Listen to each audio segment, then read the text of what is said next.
Hello there, YouTube, and hello there, Erie parties. I don't know how many of you will remember Erie parties. He was one of the first people I sort of had a spar with on YouTube back on my other channel. And anyway, that's all under the bridge. The reason I'm making this video is because he PMs me from time to time. He's an odd mix of sort of of deism and theism. He's not very clear on it, but he's probably one of the people who the very loose term spiritual would fit. Um, but go check out his channel. I'll link to it. He's a little kooky, but yeah, he sends me the questions from time to time, and so I thought I'd respond to this one. Um, he says that I'll just read directly from his PM. I still believe in an afterlife, so if I had a lover pass on, I would never have sex or look for another lover. I feel that I would meet her in the afterlife and I would want to be with her again, so I would never give my love to another. For a person who don't believe in afterlife, how do you feel about sex after a loved one dies?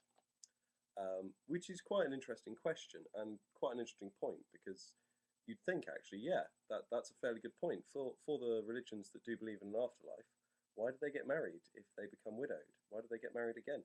The church positively encourages it in quite a few cases. You'd think if there really was an afterlife with a heaven, you'd go for it, unless we're assuming it's some vast polygamous, polyamorous wonderland that would have the Catholic Church crapping on the golden throne. What can you do? But yeah, for me, um, Erie Pie is quite obviously correct. I don't believe there's an afterlife, and I don't believe that you can go and be together again, except together in the grave, in the long dark sleep of oblivion, um, which isn't is quite sad when you think about losing a loved one.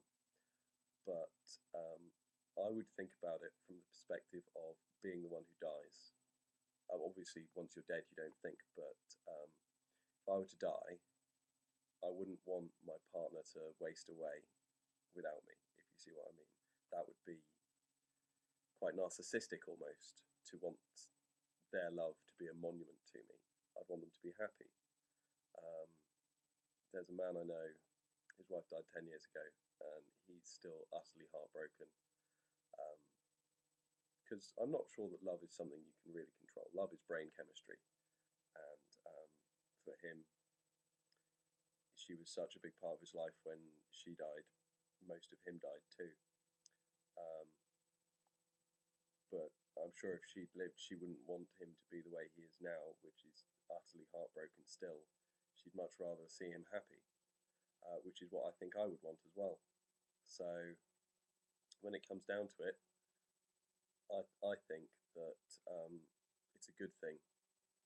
I mean, I wouldn't start going out on the pull after the funeral, if you see what I mean.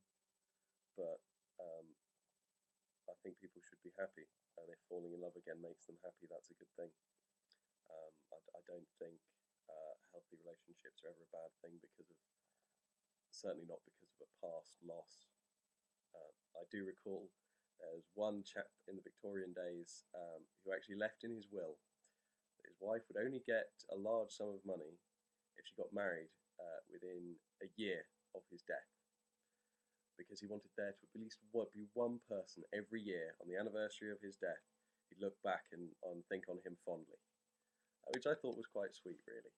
So yeah, Erie, I don't know how much that helps you, but I don't I don't think that, to be honest, even if there was an afterlife, we have no idea what it's like. So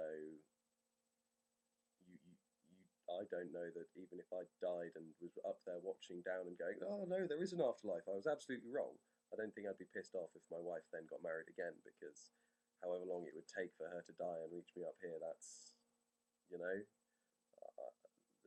the loneliness and misery that would be caused by that, I think that'd be a bit selfish. So yeah, I can see the logic of your point. I can't see the logic of believing in an afterlife, but I can see that you've logically thought about there's an afterlife, and so X, fair enough. But I would say it's much better to be happy than to wait on the hope of an afterlife.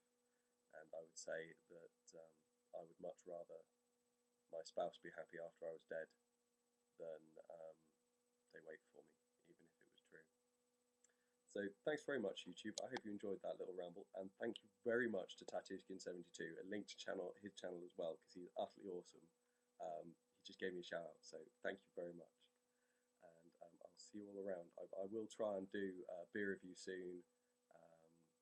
Maybe something special for my 100 subs. I've made 100 subs, so yeah, that's what's planned in the pipeline. Unfortunately, I have no editing software now, so this was just been a drabble straight at the screen. So thanks very much, YouTube.